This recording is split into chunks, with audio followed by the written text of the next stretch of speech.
Hello there, how are ya? Welcome back to How I Did It. For today's project, I will need a MaxxAir circuit board, Phillips screwdriver, wire cutters, wire connectors, crimpers, heat shrink, a lighter and tape. The reverse on my MaxxAir fan in my '89 Toyota RV stopped working. To correct the issue, this is how I did it. First thing, pull the decorative shroud off, and then pull the knob off that raises the lid. These little clips on the screen just twist off, they're kind of spring loaded. Now underneath there are 4 screws. You're going to want to pull those out. All these screws on my fan are actually Phillips. Yes, I know, a power screwdriver would have worked a lot better. Alright, so there's the circuit board. First thing that we're going to do is unplug it. And then those 2 wires that are in the foreground there, I'm going to have to cut those. So to do that, I'm going to turn power off, and unfortunately I didn't get that on camera for y'all.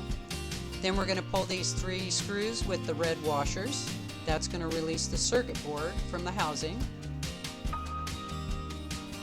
Cut the little zip ties off that are behind it.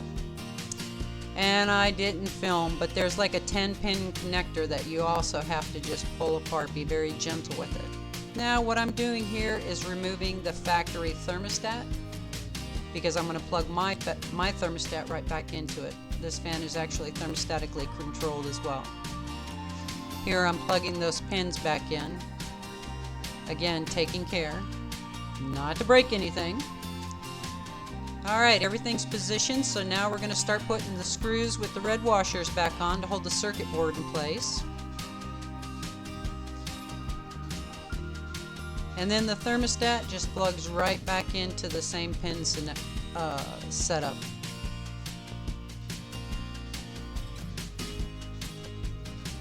Okay, here I am stripping the actual power wires that I cut.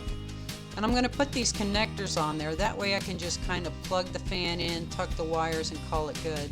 And I found that it was actually easier to put the heat shrink on the connector and then feed my wire up in there and crimp it down than trying to put the heat shrink back up over it after I crimped it, because it was deformed.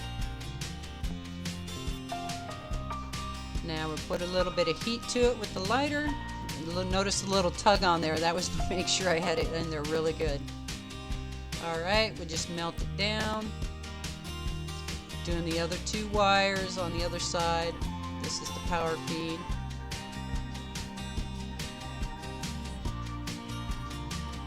You notice the heat shrinks over the wire. Now I have to get that over that butt connector. Let me tell you what, that thing was a stinker. The power of editing. Alright, here we go. We're ready to plug it back in. Now I would suggest, before putting all the screws and stuff in it, once you get your unit hooked back up to power, go ahead and test it. And here we go. Perfect. I gotta tell you, it was getting pretty hot in there without that little fan going. It's amazing at how much air it can actually move.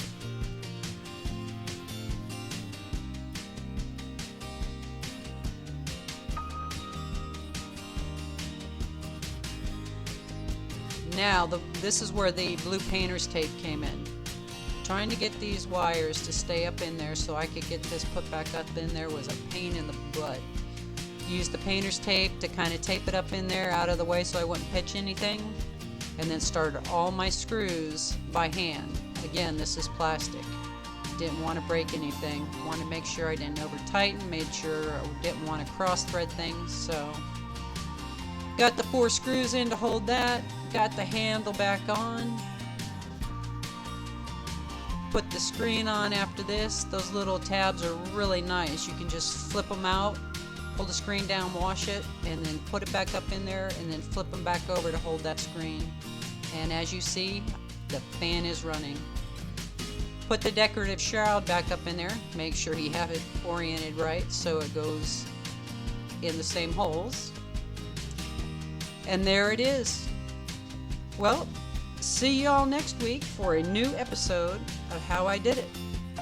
Have a blessed day.